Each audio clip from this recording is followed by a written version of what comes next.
ఎక్కువగా అన్ని శాఖలతో పోలిస్తే రెవెన్యూ శాఖ మీదే ఎక్కువ ఫిర్యాదులు వస్తున్నాయి అనేది చంద్రబాబు నాయుడు గారి దృష్టికి వెళ్ళిందట. అందుకే ఆంధ్రప్రదేశ్లో రెవెన్యూ శాఖ ప్రక్షాళనకి ఆ దిశగా అడుగులు వేయబోతున్నారు ముఖ్యమంత్రి చంద్రబాబు నాయుడు గారు. రాష్ట్ర ప్రభుత్వం 70 నుంచి 80% ఫిర్యాదులు రెవెన్యూ శాఖకు సంబంధించినవి వస్తున్నాయి అంటూ రాబోయే ఏడాది కాలం అధికారులు అంకిత భావంతో పనిచేసి రెవెన్యూ రికార్డుల్ని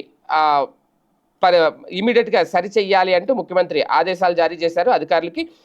వాటిని భవిష్యత్తులో ట్యాంపరింగ్కు వీలు కాకుండా బ్లాక్ చైన్ టెక్నాలజీతో కట్టుదిట్టం చేయాలని కూడా దిశానిర్దేశం చేశారట. వెనకబడిన నియోజకవర్గాలకు వచ్చే పెట్టుబడిదారులకు అదనంగా రాయితీలు అలాగే ప్రోత్సాహకాలు కల్పిస్తామని భరోసా ఇచ్చారు. 2027 జూన్ లేదా డిసెంబర్ నాటికి పోలవరం ప్రాజెక్టు కూడా పూర్తి చేస్తామన్నారు. అంటే ఏడాది కాలం ఇచ్చారు రెవెన్యూ అధికారులకి. ఓవరాల్గా పూర్తిగా ప్రక్షాళన చేస్తారు. అంటే రెవెన్యూ అనేది చాలా కీలక శాఖ.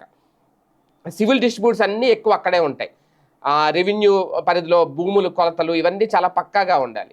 అక్కడ ఆక్రమణలు పెరిగిపోతాయి. ఇప్పటికే చాలా వరకు చాలామంది భూములు ఈ దేవుని మాన్యాల్లో పడిపోయిందని కొంతమంది అర్జీలు, లేదంటే సరిహద్దులు కొలతలు తేడా వచ్చినాయి అని ఆక్రమణలు గురైన చాలా ఉన్నాయి. అంటే ఇవన్నీ సెట్ చేయాలి అంటే ఇమీడియట్గా ట్యాంపరింగ్కు వీల్లేని ఒక సాంకేతికతను, ఆ సాంకేతికతతో కూడిన రికార్డులు అయితే సరిచేయాలి ఇమీడియట్గా. ఇప్పుడు అదే పని చెయ్యాలి అని చెప్పారు చంద్రబాబు నాయుడు గారు.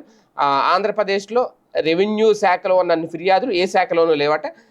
అనగానే సత్యప్రసాద్ ప్రస్తుతం ఆయన రెవెన్యూ మంత్రిగా ఉన్న నేపథ్యంలో ఏం జరుగుద్ది ఏంటి అనేది, ఏది ఏమైనా ఇప్పటికే గత కొద్ది రోజులుగా శాఖల పనితీరు ఎలా ఉంది, ఉన్నతాధికారుల పనితీరు ఎలా ఉంది, మంత్రుల పనితీరు ఎలా ఉంది అనే దాని మీద సర్వేలు రిపోర్టులు ఎప్పటికప్పుడు తెప్పించుకుంటున్నారట చంద్రబాబు నాయుడు గారు.